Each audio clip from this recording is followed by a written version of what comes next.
France Inter, franceinter.com. Il chante un baiser osé sur ses lèvres déposées. Alain Souchon, il chante un baiser, une série des radios francophones publiques, réalisée par Jérôme Labrec et présentée par Robert Charlebois. 8e épisode de Tout et de Rien. Il chante un baiser osé sur ses lèvres déposées. Il chante un baiser, il chante un baiser. Chante un baiser, chante un baiser osé sur mes lèvres déposées. Dans le 8e et dernier épisode de la série, on vous réserve une rencontre très intime, très personnelle avec Alain Souchon, qui est assis dans son grand sofa de l'hôtel Regina, qui va se transformer en divan pour l'occasion. Alors, c'est Robert Charlebois qui, aujourd'hui, va essayer de se faire le plus discret possible. Je vais essayer de vous servir un éclairage tamisé, parce que parler de sa vie personnelle, c'est assez difficile pour un artiste de la trempe d'Alain qui est plutôt secret. Et on va colorer tout ça avec des archives dont Alain lui-même a sûrement oublié l'existence. Et en chanson, on va écouter des pièces de musique sélectionnées parmi ses 11 albums. Et moi, au lieu de faire l'éclairage, je me déguise en lampadaire. Monsieur Guignol, il est parti, Monsieur Guignol? Ah, il est parti. Ah. Où est-ce qu'il est passé, mon garçon? N'ayez pas peur, voyons, Monsieur Guignol. Votre fils, il est chez Monsieur mon chef. Écoutez, Monsieur Gendarme, c'est pas un endroit pour mon garçon, hein. Il faut me le rendre tout de suite, hein. Ah ouais, on le rendra, oui, mais pas tout de suite. Parce qu'il ne faut pas assommer son papa comme ça. Je vous remercie. Ah, mais c'est difficile parce que c'est une période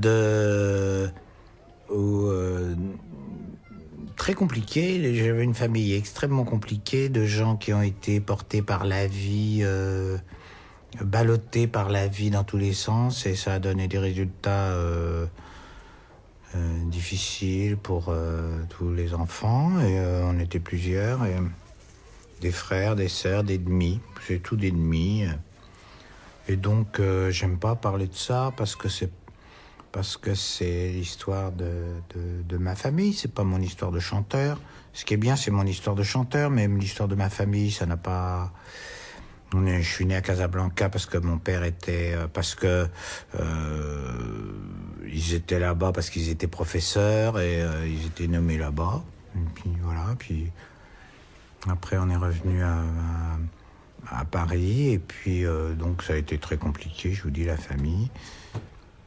Et puis on habitait place de l'église d'Auteuil, qui était un endroit assez bourgeois. C'était une famille bourgeoise de gens cultivés qui m'ont apporté quelque chose d'irremplaçable, c'est-à-dire le goût des livres, le goût de la culture, les choses importantes dans la vie. C'est pas l'argent, c'est pas les BMW, c'est ce qu'on a dans la tête. C'est une façon une curiosité, une envie de culture Alors ils m'ont apporté ça, c'est sûr qu'ils étaient comme ça, mes parents. Et voilà. Et donc ça, je les remercie. Puis Auteuil, c'est un endroit particulier de Paris. C'est une espèce de vieille bourgeoisie un peu charmante, un peu désuète. Et la rue d'Auteuil est une rue où les immeubles sont pas hauts, où il y a des commerçants et où c'est en même temps un peu chic, un peu bourgeois, qui est mon environnement de base. C'est comme ça, on est où on peut.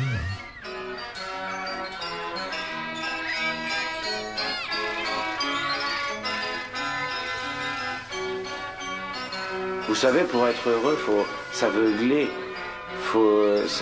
avec n'importe quoi, avec se griser, quoi. Avec n'importe quoi, avec l'aventure ou l'alcool. Mais moi, j'arrive pas à me griser, en fait. C'est ça, ma fêlure, puisque vous dites qu'il y a une fêlure. J'arrive pas à me griser, moi. Alors, mon métier ne m'a jamais grisé. Je vous dis, je suis très vraiment... Quand les gens m'applaudissent à la fin d'un concert et tout, je suis enthousiasmé, bien sûr. Je l'évite un peu, mais je ne suis pas grisé par mon statut de star, par... Vous vous en empêchez de... Non, du tout, ça me... Vous l'évitez. J'en fais pas beaucoup. Vous avez des passions? Non. Je n'ai pas de passion. C'est-à-dire, j'arrive pas à être passionné par rien, non. C'était un peu mon problème toute mon adolescence. Parce que j'étais avec des gens qui se passionnaient, des copains qui se passionnaient. J'essayais de suivre leur passion. Je me souviens, je rentrais le soir, je me disais, je n'ai aucune personnalité parce que je m'en foutais. C'est génétique? Sûrement. Héréditaire? Non, mes parents étaient plutôt passionnés par les arts, par des tas de choses, enthousiasmés par le théâtre, ma mère, mon père aussi. Moi, j'ai jamais été entraîné par quelque chose qui me saoule, qui me passionne. Paris, pour moi, c'était une prison. Cet appartement était trop petit. J'étais tout le temps confiné là-dedans. Je rêvais d'une chose, c'était d'aller à la campagne. Où là, on avait... mes grands-parents habitaient une très grande maison avec un très grand parc, des hectares et des hectares, des bois, des machins. Ça m'est resté. J'adore être dans les bois. Pour moi, c'est la liberté, Et puis les cultivateurs autour, je les connaissais tous. On était copains. J'allais participer aux travaux des champs de l'époque, la machine à battre. C'était des fêtes, les vendanges, c'était des fêtes.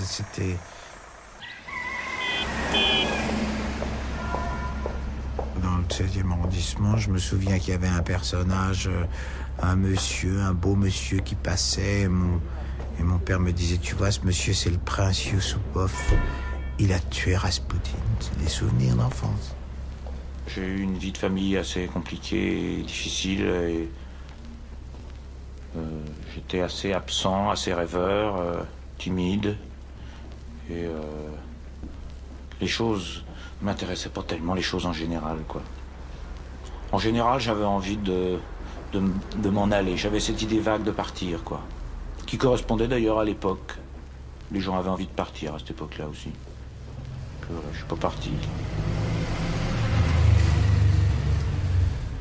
T'es peut-être pas parti physiquement, mais tu nous as beaucoup fait voyager dans notre tête et dans nos cœurs.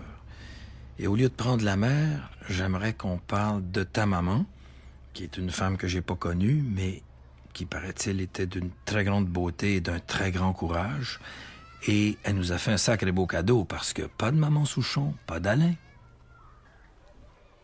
Ah oui, elle me chantait des chansons de Prévert. Je me souviens, en sortant de l'école, nous avons rencontré petit chemin de fer qui nous a emmenés tout autour de la terre dans un wagon doré.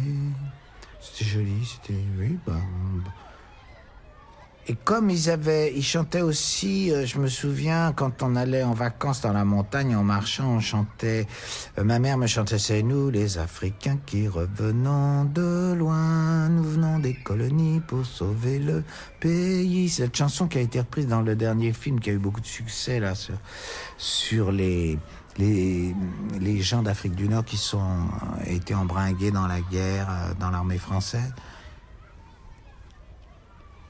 Une belle femme, oui. Elle a fait un peu de théâtre avec Fernand Ledoux. Elle est partie en Amérique du Sud. Elle aimait bien paraître, elle aimait bien... elle était contente que... J'en parle à l'imparfait, alors qu'elle est toujours vivante. Elle est très vieille, elle a 92 ans, elle a perdu un peu la tête, mais... Marin, elle aimait bien que je sois devenu un chanteur connu, ça lui plaît. Elle était comme ça, elle aurait aimé être une vedette de cinéma, mais mon père voulait pas. Donc elle a obéi. À l'époque, c'était pas comme maintenant. On obéissait à son mari. Elle était très attirée par tout ce qui était théâtre, scène, représentation, tout ça. Bon, alors cinéma.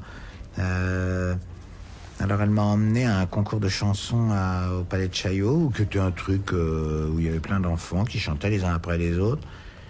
Et moi, j'étais comme un idiot parce que j'avais très envie d'y aller.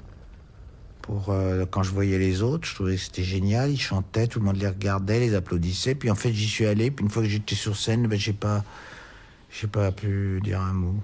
Donc je regardais les gens, puis j'étais tout rouge, et puis je suis parti. J'ai pas chanté. C'était comme ça. Non, mais c'était un peu un résumé de ma vie.